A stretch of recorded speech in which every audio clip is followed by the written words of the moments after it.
Welcome to the MeidasTouch podcast. Ben Mycelis, joined by my brothers Brett and Jordy Mycelis. How you doing, fellas? Doing fantastic, everybody. I am Doing boosted and ready to go. Got my COVID-19 booster shot on Friday afternoon. For those wondering, interested, considering getting their own booster, I got the Moderna booster. I originally got the J&J shot, got my Moderna booster. Also got the flu shot at the same time, which the CDC says is okay and which the pharmacist said is okay. And feeling good now. Honestly, first day over the weekend was feeling relatively okay. Second day, it hit me fairly hard. Yesterday, spent most of the day in bed having some soup and just chilling, watching some movies. But today, back in action. Let's go. Ready to go, boosted, protected, ready to go out in the world, unafraid of COVID-19. Let's go. Congrats, big bro. Jordy, how was your Halloween? My Halloween was good. We had tons of trick-or-treaters here. It was awesome. It's funny because a lot of people put up, really spooky decorations around the neighborhood. But the scariest of them all is my Trump neighbor who kept up his Trump no more bullshit signs. Ooh, that's scary. That. Yeah, that's scary. Yeah. That's the true Absolutely. spooky decor. Absolutely. Most frightening of all. We have a great guest on the program today, Adam Parkhomenko, Democratic political strategist. Adam previously ran Ready for Hillary. Adam previously worked with Hillary Clinton when she was a senator, when she was running for president. We have that in common. I actually interned for Senator Clinton years and years ago when I was a college student, and she was then Senator Clinton. So we'll have that to talk about. Adam Parkhomenko is a consultant to the MeidasTouch PAC, and we met Adam early in our growth as MeidasTouch. We, through mutual connections, just met, and we actually had reached out to Adam. We had these things in common, and Adam said, "Look, I believe in what you're doing. We think we could build this together into something special." And here we are today now. It's so wild to think about. Like, at that point, like, nobody wanted to take a chance on MeidasTouch. Nobody believed in MeidasTouch. Like, our videos were doing well. We had some viral attention. We had probably, I don't know, at that point, what did we have, like 50,000 followers or something? A sizable amount, but not like crazy. And Adam was like the one person who was like, when we reached out to him, he was like, yeah, I believe in what you guys are doing. This is dope. I want to be a part of it in any way I could help. So. I think there was two categories of people. There's probably a lot more categories, but I think it fell into two neat categories of people who we talked to. I think there was a group of people who were like, what are you doing? Like, why are you calling yourself MeidasTouch? We've never seen it done this way. And we're not sure this is the way political advertising should be. And we were like, no, this is effective. This is actually working. And then there was another group of people who we met with who I could tell loved the stuff that we were doing. But then when they got on the phone with us or they got on the Zooms with us, I think they were surprised that we all came from these various backgrounds and professional settings. And they thought they would just be able to maybe get us to make like a video for them or just do things for them. And when it was obvious that, ownership of the work and a strong creative vision and real like highest level professionalism was key to us, I think that those conversations then fell off, and Adam believed in us. Adam wasn't intimidated by what we were doing, and he welcomed the challenge to work with the new wave of political ad making that we were pioneering then. And I knew Adam was the guy too, because he never once told us to change our name. That's so funny you brought that up. It's so funny you brought that up because I was about to say the same thing. There was somebody. There are multiple people. Were there multiple people? Yes. So there was somebody who we spoke to, one of these, consultant people who had reached out to early on, and their whole thing was, if you ever want to succeed in politics and this business, the name MeidasTouch is not going to work for you. Instead, you guys should consider, maybe you guys become the fuck Trump pack. Maybe that's what you are. Maybe you're the fuck Trump pack. And we all looked at each other like that was the corniest shit I've ever heard in my life. Absolutely not. And especially because our whole mission is far beyond Donald Trump. Our mission is saving democracy. Our mission is protecting democracy. And Trump is a symptom to the larger problem that we are experiencing in this country. And we were just like, we left so many of these phone calls just being like, yeah, I understand why Democrats have had so much trouble over the years, and that's why we had to pave our own lane. And man, Adam's been absolutely the best. And Adam also got a lot of attention this weekend for some other things that were going on in Virginia. So definitely want to talk to him about that. And really excited to have Adam on the show. I don't even know if I'm going to be able to take attention for those things that were going on because Adam had nothing to do with it. But anyway, let's talk about Virginia, and let's talk about something that we at MeidasTouch have been highlighting with our efforts in Virginia, and that is that a vote for Glenn Youngkin is a vote for Trumpkin. It's a vote for a Trump acolyte. It's a vote for someone who kisses Trump's ring. And we've seen that over this weekend, especially with Donald Trump going on the Judge Jeanine show, talking about how he strongly, in his words, endorses Glenn Youngkin. Play the clip. If I endorse somebody, they win. If I endorse somebody, they win. Not sure. I think I'm 148-2. That's Not a true. pretty good number. You endorsed Not Youngkin. And I did endorse Youngkin. And we're going to see, I hope it's not going to be 3. Okay? Do you understand that? Yeah. I did. I endorse him strongly. He's a good man. So true. Okay, true. He endorses him strongly. So for all the... Where did he pull out the 148 number from? Dude, who the fuck knows? He's probably just taking credit for every Republican win on the planet and not the people who he actually went out and actually physically endorsed. But the fact is, every time Trump does come out and endorse somebody strongly, they lose. That has been the pattern. And we'll see if that pattern holds tomorrow in Virginia. But Trump has made no efforts to hide the fact that Youngkin is just his puppet in every single way, shape, and form. And Youngkin is terrified of this fact. And we told the story before on the podcast about our video that we were airing in Mar-a-Lago that upset Donald Trump so much that we called him out for not going to Virginia. And Trump then made an announcement saying he was going to go to Virginia. And then the Youngkin campaign freaked out and said, absolutely do not come to Virginia. We do not want to be associated with you. We want your voters. We believe in everything you say. We want to do everything that Donald Trump would do in this state, but we do not want the stench of Donald Trump on us. And so then Trump, stood down for a little bit, but he just couldn't resist. And so tonight, Monday night, he is doing it's so embarrassing, a tele-rally. So he is phoning it in, which is ironically what our ad said about Trump, that he just is phoning in these rallies. And the Youngkin campaign says that they will absolutely not be participating in this event because once again, they want to distance their association with Trump as much as possible because unlike the lies you heard from Trump just now, Trump, everyone who he actually endorses loses. And you could ask Kelly Loeffler, you could ask David Perdue, you could ask that candidate in Texas, you could ask Larry Elder, and the list goes on and on and on. And I think Trump wanted to remind people in Georgia about what a loser he was by going to the Atlanta Braves game. Right. And this is another thing that he invited himself to. Yeah, tell us about that, Jordy, because there was some confusion about Trump claimed that the commissioner of Major League Baseball invited him to Georgia, but it actually turns out that Trump invited himself. Exactly. This was actually one of the strangest things that happened over, I don't know, the last couple of days, where Trump does one of his press releases or whatever, just basically saying, I'm so excited, basically, on behalf of the MLB, I've accepted their invitation to show up to the World Series game tonight. Can't wait to be there.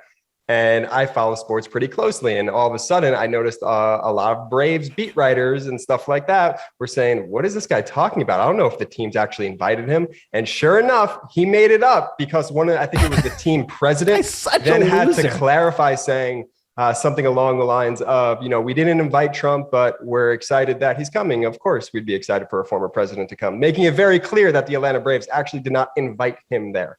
Although I don't get why, of course, they would be willing. I guess, of course, we would have a president show up to our game, but it doesn't necessarily follow that, of course, we want an insurrectionist. Yeah, someone who's... Thanks for clarifying. So that there was a weird part of that statement, but it was all the rage on right-wing social media, on fascist social media, that Donald Trump was doing the tomahawk chop. They give him immense amounts of attention and credit when he accomplishes minor tasks, especially when those minor tasks are imbued with racist undertones. Yeah. That is like the biggest accomplishment Trump can make. So if you play the video, Brett, as we're talking for those watching, this is basically the accomplishment of Donald Trump waving his hand in a tomahawk chop.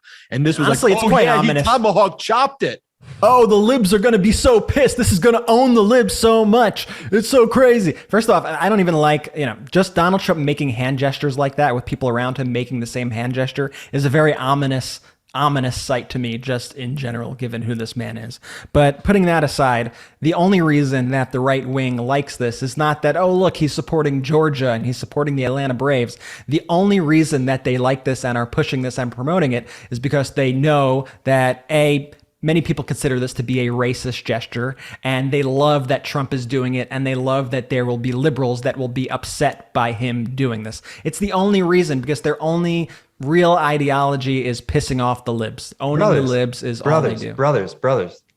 I'm old enough to remember when the MLB was canceled by the right 5 months ago, when they moved the MLB All-Star game because of the voter suppression bills. Do you guys remember that? And all of a sudden, 5 months later, the MLB is like, not the MLB, but the people on the right are like, MLB, we love you. They're nut jobs, man. There's no consistency. They create their own realities, which is really one of the most dangerous things I think about them, is that they live in a world that is completely detached from reality, like just completely detached from reality. A world where CRT is taught in public schools.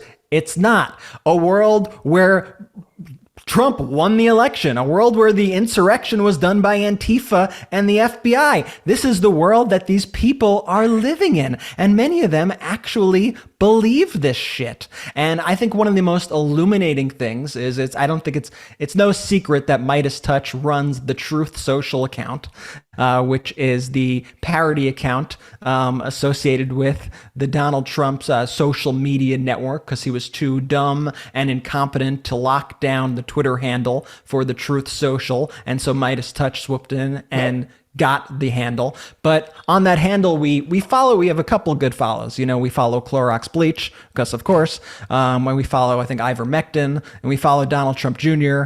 and not Eric, because no, not even Trump knows who Eric is. But we follow a few people like that. So one of the interesting and illuminating things about it, though, is when I'm on that account, Twitter pushes the algorithm at you of all that right-wing content.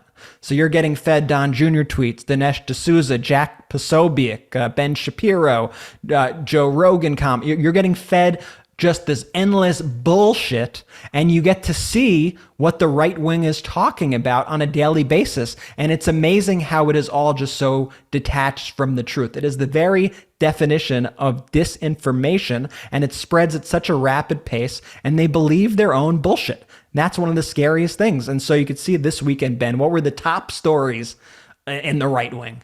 The top story was that when President Biden, after his G20 summit meeting, met with Pope Francis, the meeting was supposed to take 30 minutes, but lasted 90 minutes, according to the GQP, because President Biden pooped his pants. That is actually what they were spreading. As they said, rumor around Rome that Biden pooped his pants, and that led the meeting to take 60 minutes long. And this came from this Amy Tarkanian. Her father was a famous basketball coach. I think Jerry Tarkanian.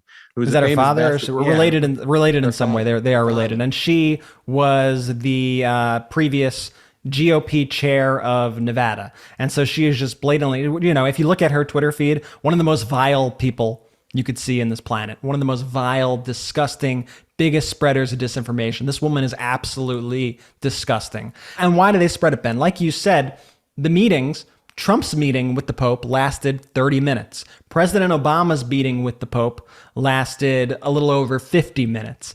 President Biden's meeting with the Pope lasted 90 minutes. And if you look at the pictures of the presidents with the popes, I think, and I'll put it up right now, I think this tells you all the reason why President Biden's meeting lasted so long and why the Republican Party is freaking out about President Biden's meetings in Europe, because you could see the pure joy and happiness of the Pope with President Biden here. President Biden, of course, a devout Catholic, somebody who wears his Catholic faith on his sleeve at this incredible moment where he gets to be with the Pope and speak with the Pope about making life better for the poor, making life better for people around the world. This is a big moment for President Biden as a Catholic to meet with the Pope. And so they had this great productive 90-minute meeting, and the Republicans are just so pissed, and they hate the Pope, these Republicans. Like, the Pope came out in favor of like vaccine mandates. They were like, fake Pope. Like, these are sick people who think that they are more religious and more pious than the Pope. That's how disturbed the GQP is. You see some of these anti-vaxxers parading in Manhattan, and they were, they had like the Halloween Halloween as the Fauci ouchie, and their Halloween costume was giving people the vaccine. How pathetic can you be? So that was one, that Biden pooped his pants was one of their big fake stories of the week that they were spreading. And the other one is Biden told Pope Francis a story about a Major League Baseball player, Satchel Paige. And Biden explained that Satchel Paige was an African-American baseball player who, during the latter years of his career, when Satchel Paige was older in age, he had some of the best innings and best games of his life. And Biden was analogizing Satchel Paige being great at the end of his career to Biden and Pope Francis both being old, and joking that they're really in the prime of their careers despite being old. So that's actually the analysis of what took place. But for the GQP disinformation, Biden told Pope Francis that Biden was an African-American. And so the whole thing that the GQP was spreading is that Biden says he's African-American, again, which is completely not true. And then they selectively edit it so that that's what it says. And then they basically pulled this disinfo campaign about Biden's not coherent. Yeah, and that's their whole thing. That's their whole strategy, is to try to make it like Biden is senile, Biden is not all there, Biden doesn't know what's going on. He's really just a puppet for, I don't know, President Obama and Soros and Antifa to run the country. That's kind of their whole strategy at this point. And if you look at the clips, and we won't play the clips here, but the clips that they pulled was literally the first sentence of President Biden saying to the Pope, there was an African-American baseball player in the United States named Satchel Paige. And they pulled that short little clip and they wrote different captions on it. They literally made up the captions because it was a little hard to hear Biden over the noise of everything else going on. And they wrote, Pope, you are an African-American baseball player, acting like President Biden was referring to the Pope as an African-American baseball player. And then they post that on Twitter, they post that on all their social media, and they go, what? Did you hear what Biden said?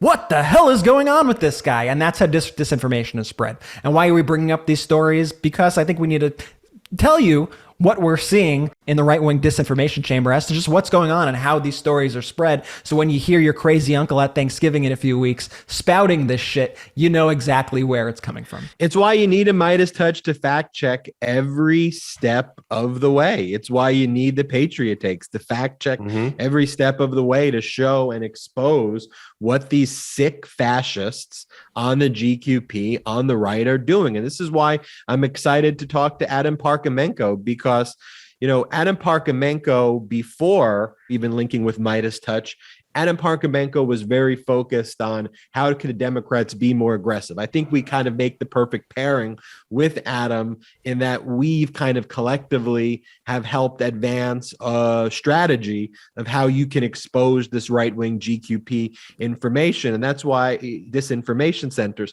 that's why we've had great deals of success in Georgia in the election of 2020. It's why we're lending as much help as we can in Virginia, why we have our canvassers knocking on Virginia, why we have text message campaigns in Virginia. And so excited to bring Adam Parkhomenko on the podcast. And before bringing Adam Parkhomenko in, I want to talk about Wild Alaskan. This podcast is brought to you by Wild Alaskan. When you defrost seafood, the countdown for freshness has begun. And who knows how long that fresh grocery store, and I put that in quotes, grocery store fish has been sitting out for. Wild Alaskan Company freezes their fish right after it's caught, so it's perfectly handled and delicious when you're ready to cook. Wild Alaskan Company delivers high quality, sustainable sourced, wild caught seafood right to your door. And Wild Alaskan Company seafood is how nature intended it to be. always wild, never farmed or modified, and it contains no antibiotics. And right now, you can get $15 off your first box of premium seafood when you visit wildalaskancompany.com/Meidas. That's wild, ALASKAN company.com/Meidas for $15 off your first box. wildalaskancompany.com/Meidas. Make sure to use our URL, not the Earl. Apparently you don't say Earl, to let them know that we sent you. Make sure you use wildalaskancompany.com/Meidas. And I can vouch for this. I give you my personal Ben endorsement that I make a bunch of seafood tacos with the Wild Alaskan, and it's incredible. Let's bring in Adam Parkhomenko, political strategist. Let's go. You may know Adam for previously running Ready for Hillary, worked with Hillary Clinton, for years and years and years. Adam Parkhomenko, there's probably no one more central to MeidasTouch, to the podcast you're listening to the development of our organization than Adam. And right now, as we do this interview, he's in a car knocking on doors in Virginia to get out the vote. Appreciate that dedication. Adam Parkhomenko, welcome to the MeidasTouch podcast. Hey, thank you guys for having me. I asked if this was a choice, and you said you'd stop paying if I didn't do it. So here we are. Exactly. So, Adam, for our listeners out there who don't know about our relationship, it's really fortuitous because I knew about the great work that you were doing out there because I interned for Hillary Clinton when I was working on the Hill, years and years and years ago when I was on college. And so we had all connected on Twitter, developed a friendship when MeidasTouch was first starting, and you had told us, hey, I think that MeidasTouch and what you're doing, you're really onto something. I think that this could become even bigger than what you and your brothers are doing. So, what did you see in us back then? I mean, we're talking about May of 2020 at this point. What did you see in me and my brothers back then that made you think, hey, this could be something bigger than just, a group of brothers posting videos? Well, I mean, I think when we first connected, it ended post November with over 500 ads, right? But around that time, you guys had already put out a ton of them, and I had kept seeing a bunch of them, but I didn't know they were you. And then I'd see one that I loved, and all of a sudden I figured out it was you guys. And you weren't afraid to, but you enjoyed coloring outside the line. And we're working on the outside, and sort of had started building this vehicle that was capturing an energy and excitement for individuals who were looking to, fight fire with fire and hit hard and take a different approach. And while there were a number of different things that people were doing that were super helpful, there were people that wanted to fight back hard. And you guys gave people that opportunity to do so. And, I saw a lot in you guys, but also having been involved in sort of outside entities for years, I thought there were a number of different ways that we could sort of take advantage of what you guys were doing and, take it to the next level and build out an organization that was, long-term, long-lasting and doing all the things that you guys wanted to do. And could you have seen, though, the growth that it was going to get this big back then? Or are you even surprised that MeidasTouch and the Meidas movement has grown to where it's at right now? I mean, I think the funny thing is the four of us all thought it could be where it's at now and more, right? But we had reached out to other people we want to get involved who all didn't believe that. And a lot of those were vendors we thought, would be great to work with you guys that just passed, right? And now, now they say it's, one of their biggest regrets. And hey, if there's ever an opportunity to get involved with Meidas, we're still here.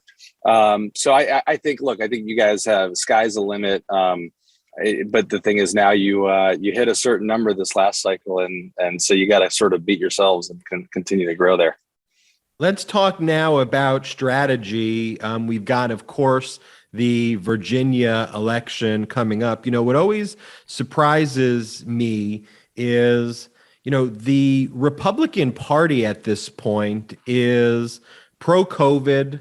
They're performative in the craziest ways, whether it's book burning or when they burn like the socks of Colin Kaepernick when Burning you know masks. a Nike deal is announced, and they literally lie about everything, but they're really imperiling people's life and safety and security. And we see videos of what they're doing. Like, it's not a secret. It's not like we need to be Inspector Gadget here to uncover what happened on January.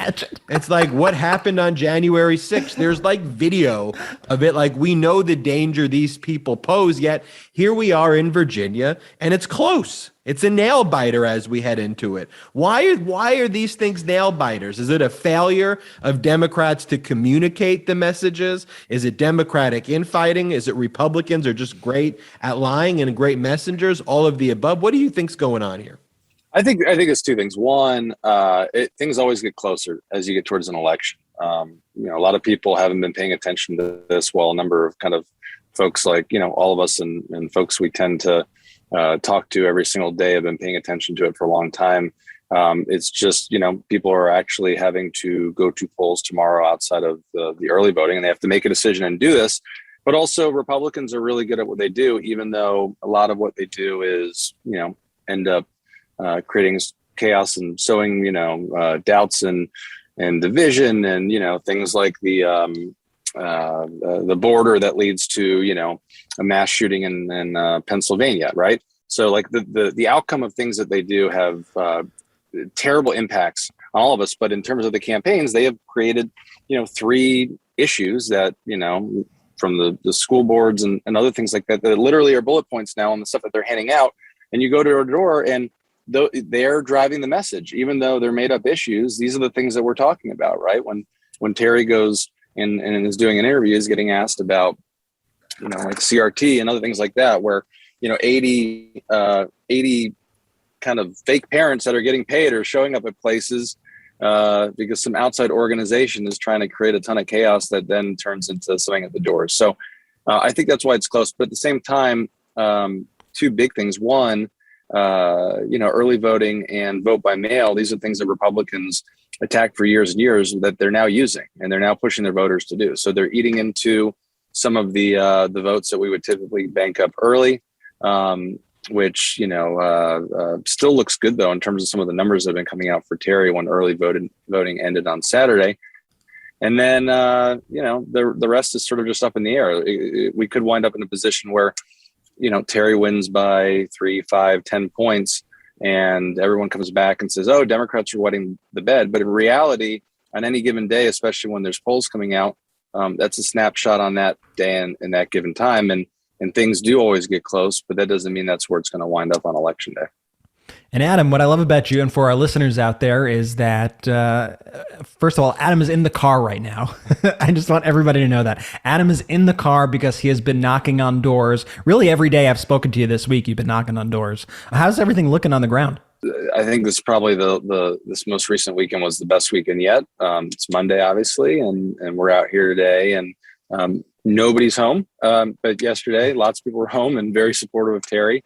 But no, it feels good, and it feels like people are paying attention. A number of people obviously have voted early. There's a number of people that said that they're going to vote on Tuesday because they feel like it's their civic duty or a sort of a family ritual. But people are definitely tuned in and voting, and every once in a while you find somebody who's sort of is less interested. But for the most part, people seem excited to get out. What were the vibes you were getting? I saw you posting some videos from McAuliffe rallies over the weekend. I think people are super excited. I mean, obviously, it seems like everything is super divided down the middle. When you're on Twitter or you're watching the news, I think the media wants there to be a real horse race. I'm not sure that's actually what is happening here. I guess we'll find out.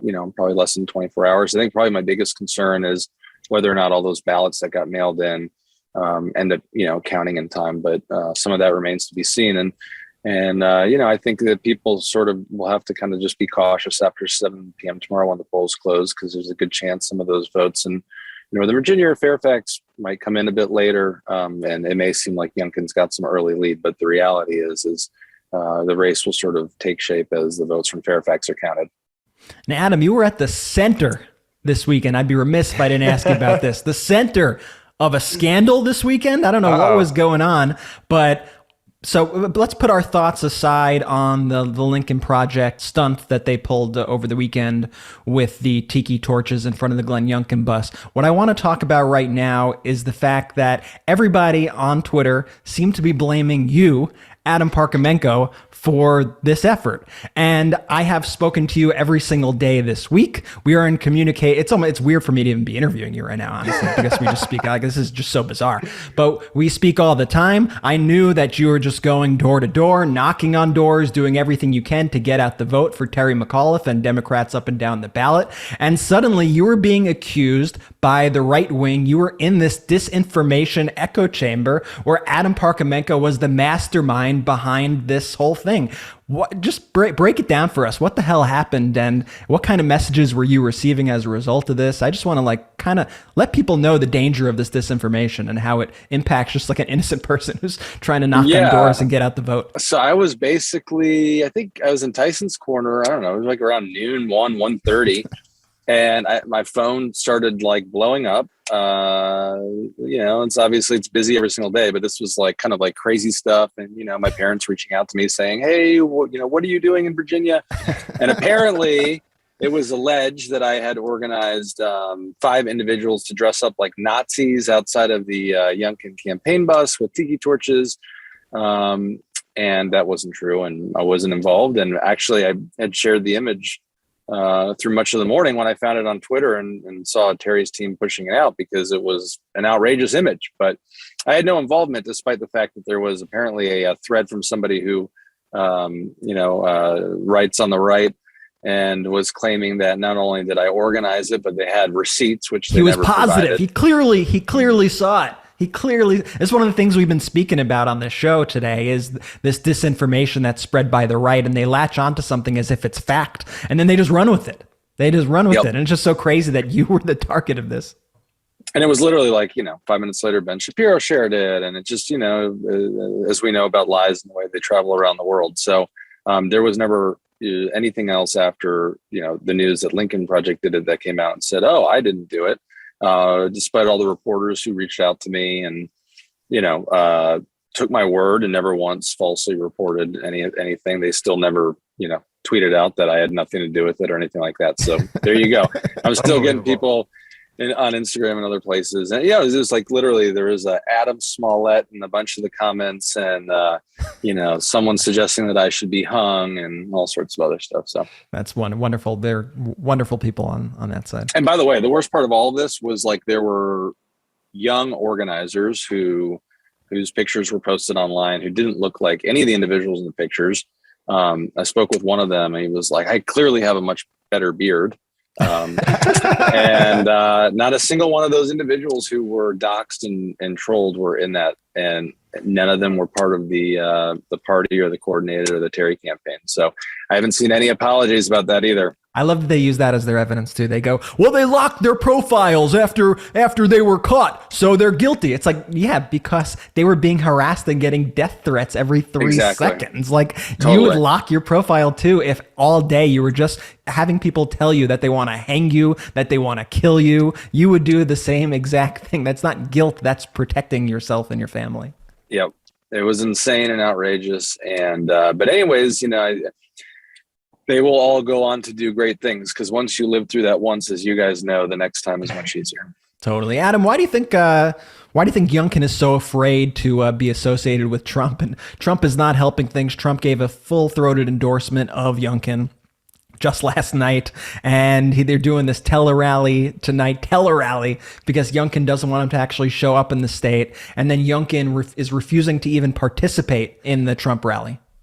I mean, Trump is wildly unpopular here, but if you think of off-year elections, look off-year elections, but also including Trump, look back to Kentucky with Matt Bevin, where Andy Beshear is now governor of Kentucky, and that was probably one of the highest approval ratings of any state in terms of Kentucky with Trump. And Matt Bevin was, a mini version of him, and he lost re-election.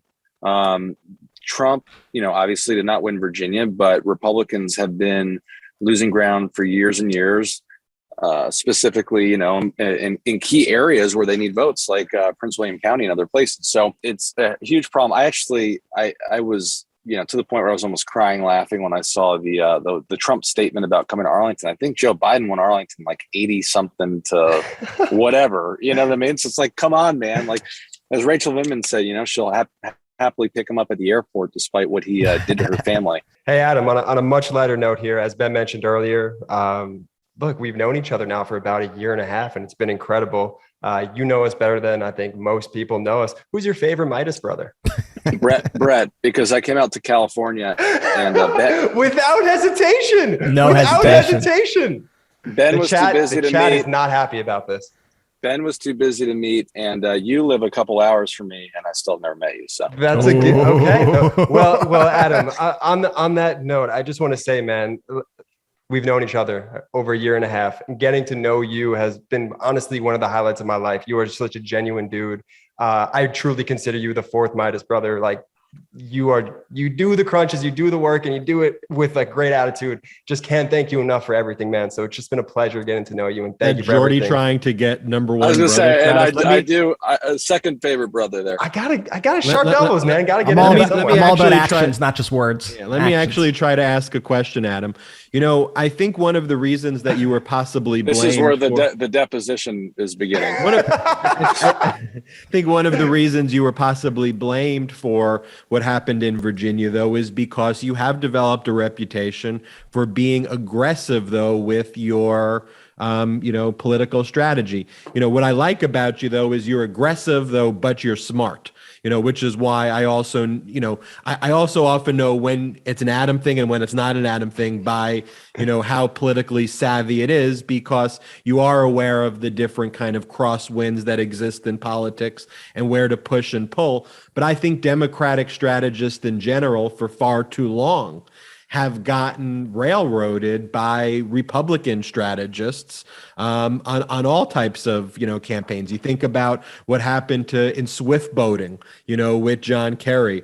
You think about other campaigns like that. Max Cleland in Georgia, which I think was Rick Wilson. And so I do think, though, you come in with a new skill set that is kind of uniquely Parkhomenkian for the Democratic Party. I mean, do you think that is important in terms of all Democratic strategists? Do you think that there's really got to be a new way of thinking to keep up with what's going on in the digital age, what's going on social media and on the streets, and how people consume information, to kind of rethink Democratic strategy in general? Yeah, I mean, I think definitely. I think some of the stuff that sort of just evolves and moves on after each cycle are things that we, and again, all four of us on here incidentally or accidentally run into, and like, oh, that worked really well. But I think in one of the first calls that I ever had with you guys, I always said, like, our number one rule should be do no harm, right? Which is easy to agree on. Let's push the envelope, but let's not cause any issues for people locally, statewide, whatever we're doing. And then also from a campaign finance standpoint, because obviously we have all sorts of people that love to, make false allegations and attack us. But we've done an incredible job on all fronts, and so I think that as long as you're sort of thinking do no harm, how can you push the limits in a way that work with others? And then the nice thing is, in like a state like Virginia, you can actually coordinate, right? So a super PAC can coordinate with different people in Virginia, right, on the non-federal side, which gives us the ability to do more. But in some states, we have to just be really smart and sort of look for things publicly to help guide us in terms of some of the decisions that we're going to make, because we can't coordinate with people. I think it's sort of like a hybrid in terms of like what the approach is and what the thinking is. But, we have not, we've been attacked for not spending enough points in a certain area on TV, despite the fact that what we spent on TV turned into, a ton of money that we were able to raise to be able to put up different ads in other places on TV. And all of that, kind of thinking outside the box and being counter to conventional wisdom and using the creativity and all the different things that you all bring to the table, I think is sort of the non-secret recipe to, the success of MeidasTouch. And then obviously, the incredible grassroots supporters all throughout the country. And Adam, we mentioned earlier in the interview, as you're conducting this interview, you are out there on the streets knocking on doors right now to get out the vote. What do you say to the Meidas Mighty out there and everyone listening to this podcast wondering, as they look to 2022, doom and gloom, if they can make a difference? I mean, I think obviously they've already made a difference, right? And so the key is one, let's continue to do things that everyone enjoys working on. I know some people like making calls and some people like texting and some, like just putting a postcard in the mail, but we saw it in Georgia. They made a huge difference, not just with the ability to raise money and help all those organizers that were, paid living wage and able to get PPE and all that kind of stuff, but the text messages that sent out or the tweets that went out and so forth, it had a huge impact. And actually it was not only an incredible outcome, but I think we didn't get a chance to actually stop and take that in because the next day there was an insurrection, right? We literally went from January 5th to January 6th. And then, shortly after there was inauguration, and I think it took months for people to sort of get back into it. But their track record has already shown what they're able to do, and they've had a huge impact in Virginia as well. Adam Parkhomenko, unless the brothers have any final questions, I will let you get back to knocking on doors. Thank you so much for your insights. Thank you for all your support to MeidasTouch. And what I said at the beginning of this interview, I truly mean there would be no MeidasTouch today in its current form if there was no Adam Parkhomenko helping guide us. Everybody out there who's ever thinking about whether it's starting a PAC or wanting to be a political strategist, Adam Parkhomenko is the person that you all should talk to. Adam, thank you for joining the MeidasTouch podcast. Thank you, guys. Want to talk about a few things. I want to talk about the oral arguments today regarding the SB8 Texas bounty hunter anti-child we got bearing like a person. mini legal AF going on. Okay. Okay. Give us a little mini legal AF lesson. I mean, it's breaking news, so I definitely want to hit it. I want to talk about Joe Manchin's recent press conference and again moving the goalposts. Just when you think there's a deal on Build Back Better, apparently we got Joe Manchin now moving the goalposts again and saying he needs more data and more information. Just admit, Manchin, that you're just not going to do. You're not going to do this bill. Can we bring up the clip from me from last episode, Brett? Now let me ask you guys this: is it definitive? Manchin and Sinema, will they both vote for this? And I know we'll say yes because, we talked about the big compromise that we all reached today, but every step of the way, they've hindered this process. They keep moving the goalpost. I sent you guys a meme earlier. It was the Charlie Brown kicking the football, and the Charlie Brown was Democrats and the football was the Build Back Better, and Lucy was Manchin and Sinema. Right. And I mean that because every time we think that we've made the progress, that we're going to pass it, it's going to get passed, they find something else. Yeah. So what Manchin is saying right now is I can't vote for this bill unless I know the true effect on the deficit. So that's his new way of moving the goalposts here. I got it, but we're going to go into the topic in a little more detail, though. So I'm giving the three things. Give it the breakdown. Okay, go.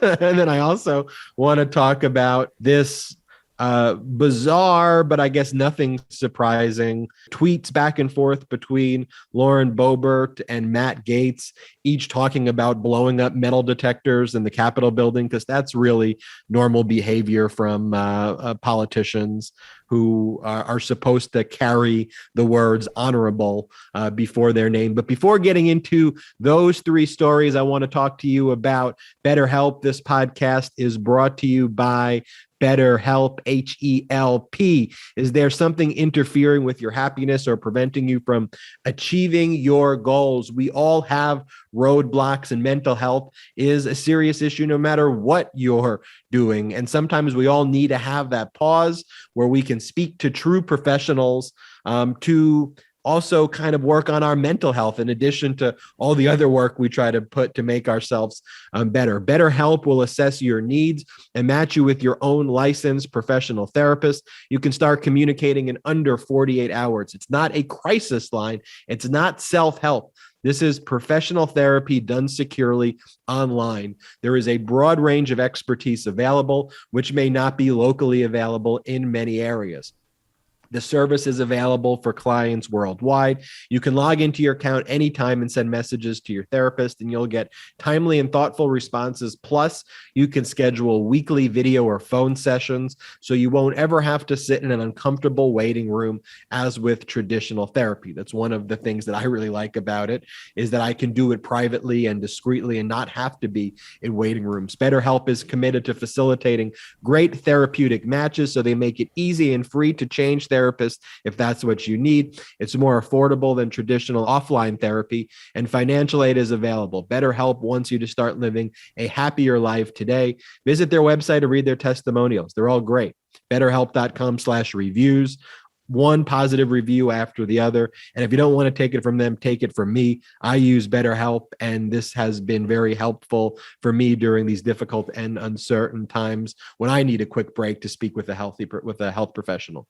Visit betterhelp.com/Meidas. That's better, HELP/Meidas, and join the over 2 million people who have taken charge of their mental health with the help of an experienced professional. In fact, so many people have been using BetterHelp that they are recruiting additional therapists in all 50 states. Special offer, MeidasTouch podcast listeners, you will get 10% off your first month at BetterHelp.com/Meidas. Again, go to BetterHelp.com/Meidas. You know, we call these sponsorships, but we should really be calling them too, in addition to sponsorships, is I like that we're working with companies that like we use the stuff, Yes. we use the product, we use the services. And I like that we can then give the Meidas mighty great discounts so that they don't have to pay the full amount.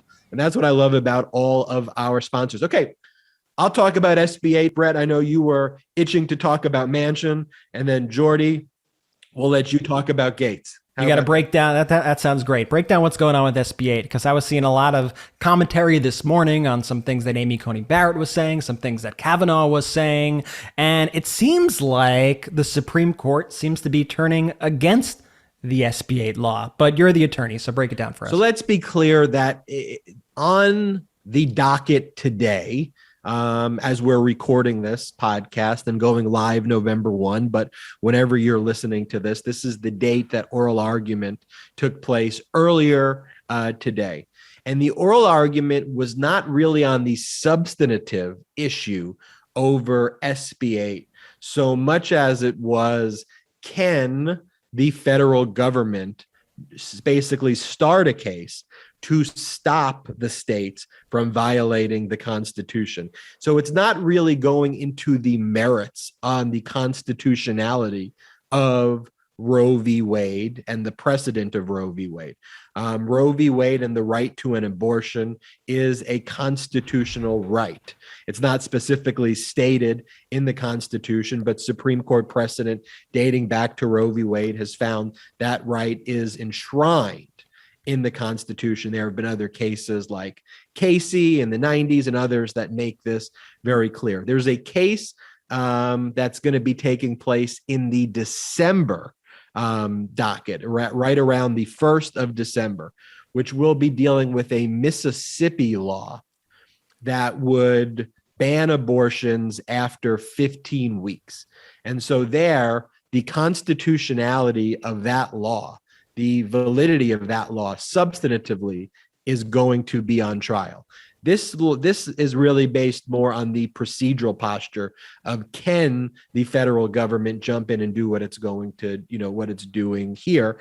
And then also the specific mechanisms used by Texas here, which is to empower private individuals to serve as bounty hunters, where private citizens where private citizens who rat out other citizens for getting an abortion or aiding and abetting an abortion, that you would basically, at a minimum, get paid $10,000 if you successfully rat out your neighbor or rat out a medical facility. That's on the low end, $10,000. So that mechanism was what was on trial here. And I wouldn't say on trial. There was an oral argument today about that. And so what happened today was a lot of the justices were very skeptical that states can basically do end run around the constitutions by trying to turn constitutional issues into like civil lawsuit personal injury cases where private citizens can do the bidding of state governments. And here's what I think is going to happen based on what we've heard from a lot of the justices. The Texas law is going to get struck down. The Supreme Court's going to hold that the federal government does have the right to enforce the Constitution by filing a lawsuit like they did in this case to stop the state law from taking place. But here's how you know it. It was Judge Kavanaugh's question to Texas, where he basically asked, well, couldn't you do the same thing when it came to gun ownership? Couldn't a state that wants to limit gun ownership do the same bounty law where you would empower a citizen to sue other citizens who are purchasing AR-15s, who are purchasing, certain types of weapons and certain types of handguns? And Texas had to concede that, yes, the other states would be able to do that. So the way I suppose that you can convince the GQP to respect a woman's right to choose is by allowing men to have AR-15s. Yeah, that's basically what happened. And I am no fan of Brett Kavanaugh, but it's a brilliant point that he was making. And it's a point that I think the attorneys in the case are going to harp on and are going to take advantage of here. Because but how fucked up is it, though? Like, we really break the most in the world. Yeah. It's like, you can take away our guns. Maybe we need to protect the rights of, maybe we can't do this to childbearing persons because you want to take away our guns. They didn't care about women and childbearing persons in the first instance. Screw them. But God forbid you come after a man's, AR-15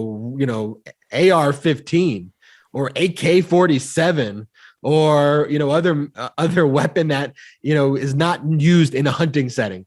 Oh, you're going to take that away. Oh, we need to strike this law down. That's what's so hypocritical about all of these discussions. And I want to be clear, what Kavanaugh said, he wasn't saying that being an ally. I think he was just pointing out the flaw in the bill.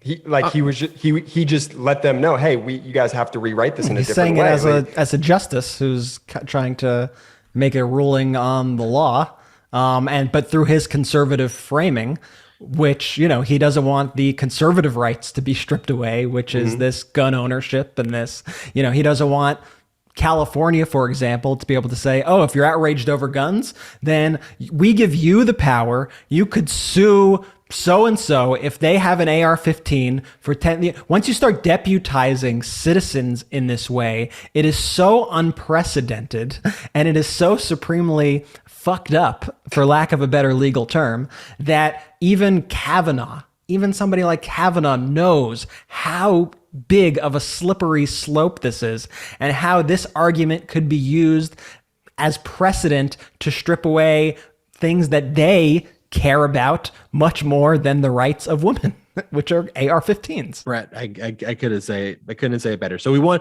we'll do a deeper analysis on Legal AF live every Saturdays, and then it launches shortly after we go live and drops on Sunday. But let's talk about Manchin. What's going on with Manchin?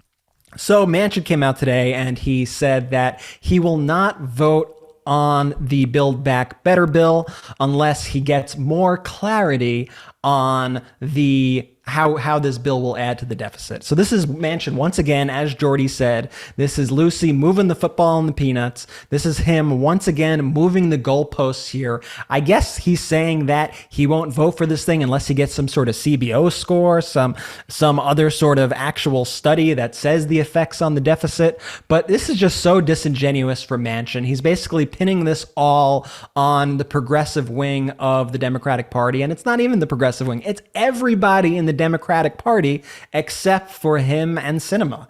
And so Manchin is acting like he has been working in good faith all this time to try to find compromise. And obviously, he said today, obviously compromise is not good enough for the rest of my colleagues. It is all or nothing. And he's saying, pass the infrastructure bill, the first infrastructure bill, and then we'll figure out how the second bill is going to affect the deficit. We'll do studies on it. We'll see everything, but we got to pass this one first. And what everybody else in the Democratic Party is saying and knows is that, listen, Manchin, we actually made an agreement months ago that we were going to pass these at the same time. And if we pass this infrastructure bill first and leave the rest of the Build Back Better agenda on the side burner, we've lost all of our leverage to pass it. It's all gone once the first bill is passed. And the negotiations, remember, this started at $3.5 trillion. Manchin's initial number was around $1.5 trillion. The final bill ended up at 1.75.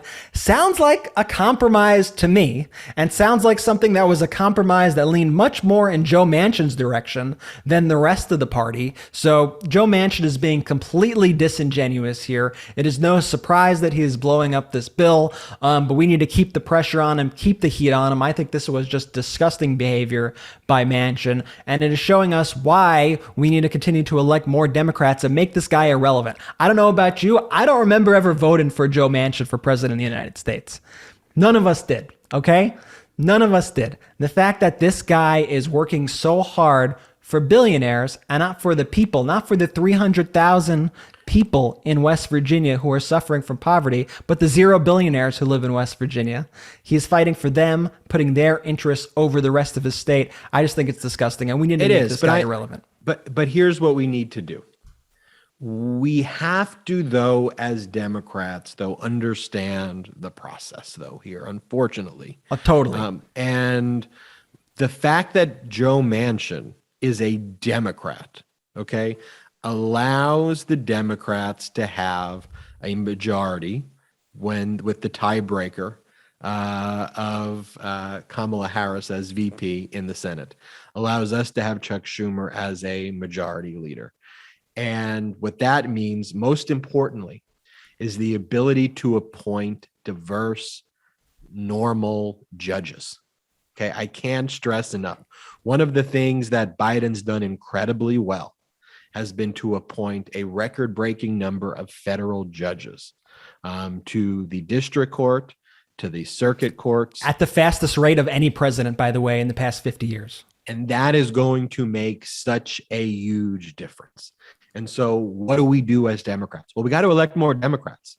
We can't rely on a West Virginia Democrat. You know, when Sinema's up, Sinema's going to lose. You know, I mean, she will. She's going to be primaried and she's going to lose in the Democratic primary.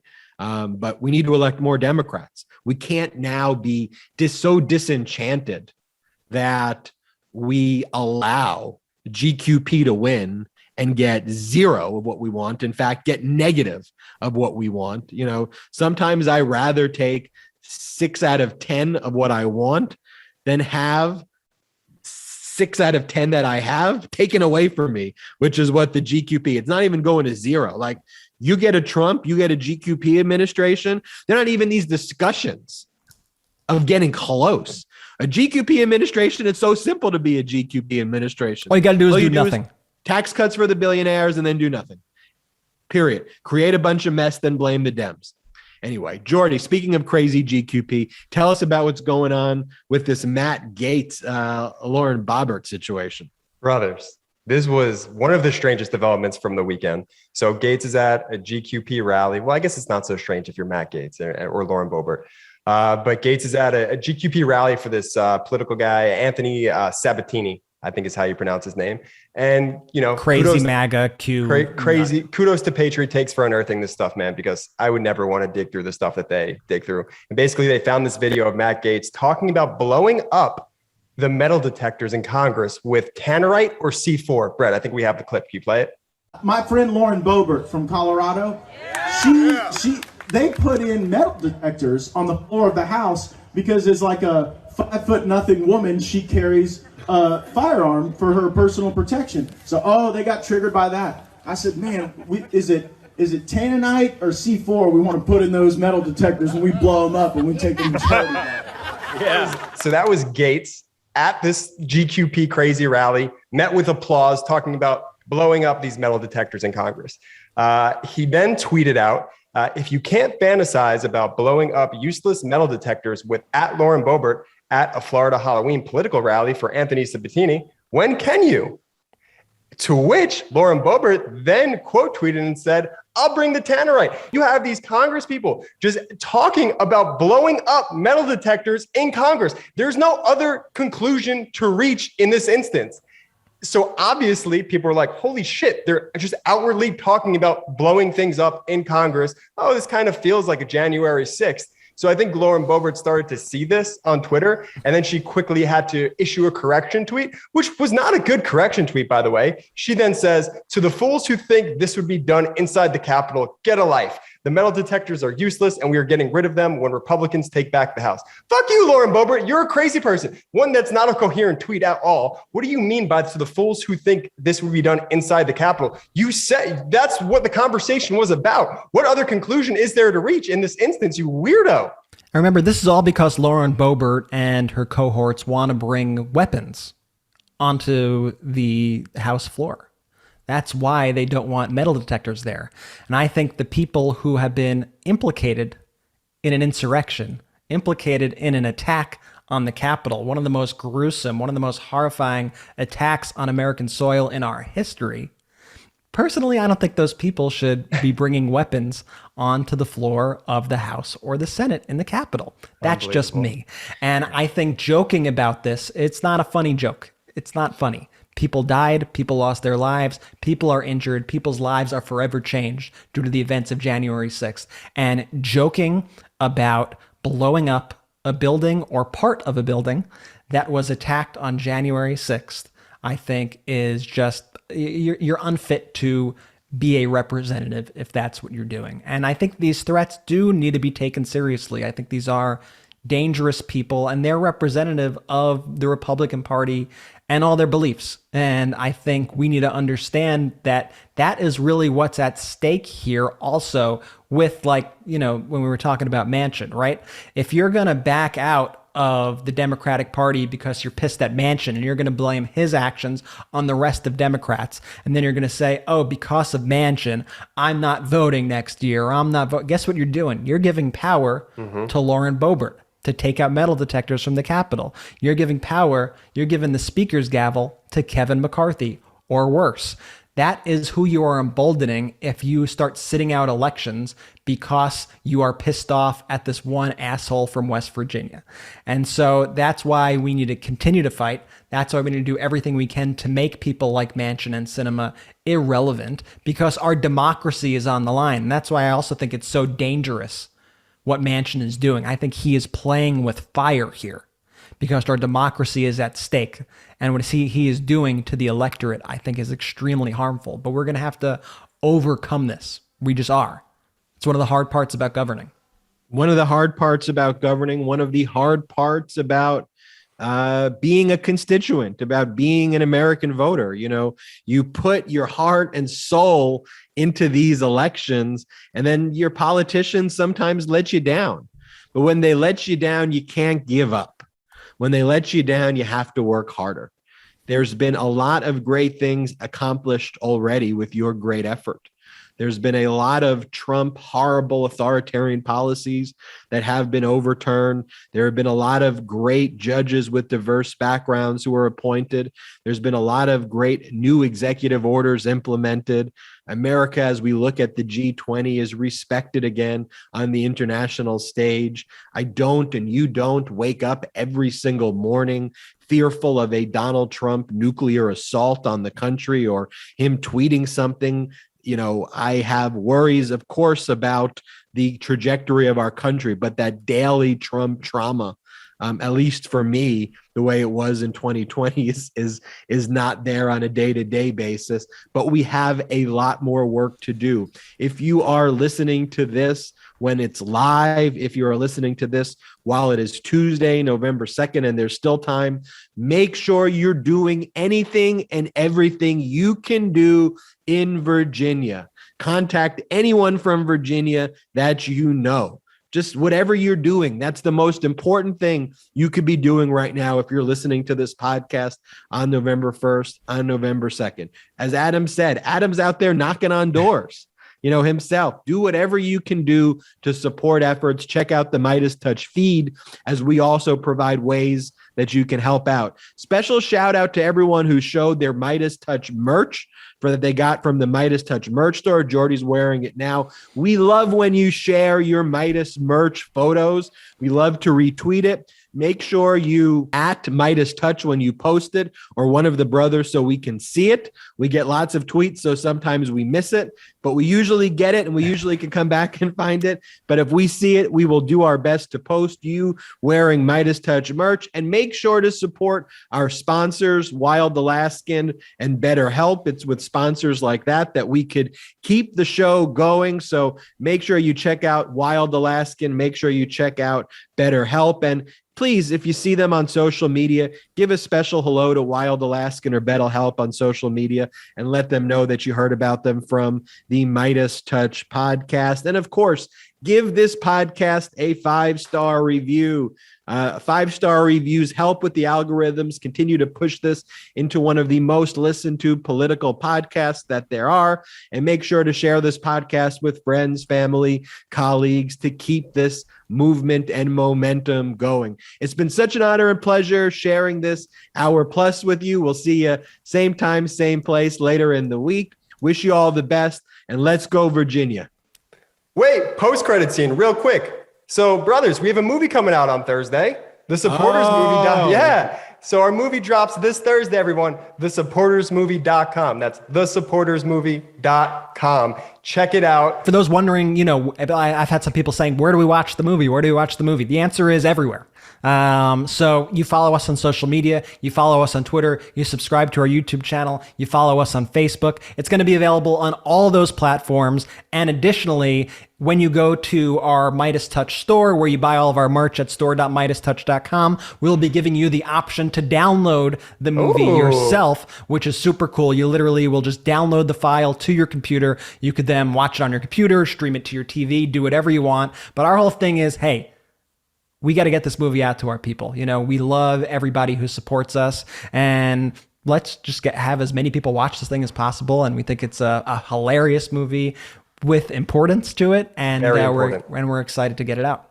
And then the last thing I want to say is subscribe to our YouTube channel if you're listening to this right now in the YouTube Live, or if you listen to the podcast. Brett does such an incredible job stitching all these clips together. It really feels like a highly produced TV show.